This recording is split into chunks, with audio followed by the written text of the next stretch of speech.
Un salto sulla sedia è quello che hanno fatto i sindaci del distretto 2 Alto Vicentino dell'Ulsette Pedemontana dopo la notizia della decisione presa dalla direzione dell'azienda sanitaria di chiudere gli ambulatori della Guardia Medica a Schio causa carenza di personale.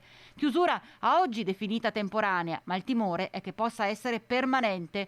Ma proprio i sindaci non ci stanno, chiedono una maggiore pianificazione, organizzazione da parte di chi dirige l'Ulsette Pedemontana e maggior tutela concreta però dei cittadini e delle cittadine del territorio in questione. Questo problema potrebbe anche prolungarsi nei prossimi mesi, fino a quando la stessa ULSS non arrivi alla riorganizzazione dell'intero territorio e di quello che è questo tipo di assistenza continuativa.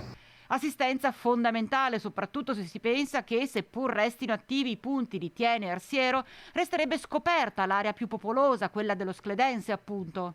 Walter Orsi non intende stare a guardare, aspettare che dalla direzione Ulsette venga messa mano a un servizio di cura fondamentale.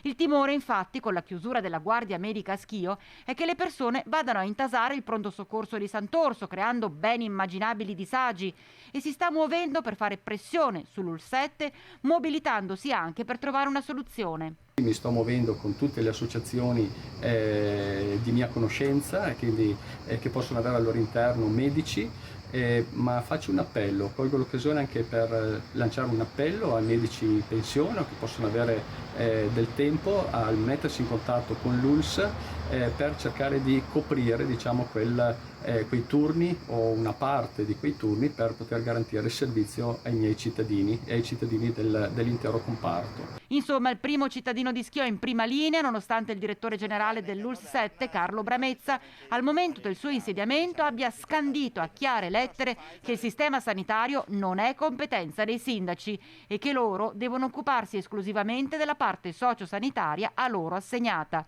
Beh, è chiaro a questo punto che chi si è assunto la piena ed esclusiva responsabilità in ambito sanitario, ma oggi si trova in difficoltà e costretto a tagliare servizi, debba assumersi le proprie complete responsabilità. Un messaggio chiaro e forte rivolto al DG dell'Ulsette Pedemontana. Orsi non ha dubbi. A quanto pare rimaniamo sempre quelli che rimangono in prima linea e probabilmente mettono l'interesse dei cittadini al primo posto.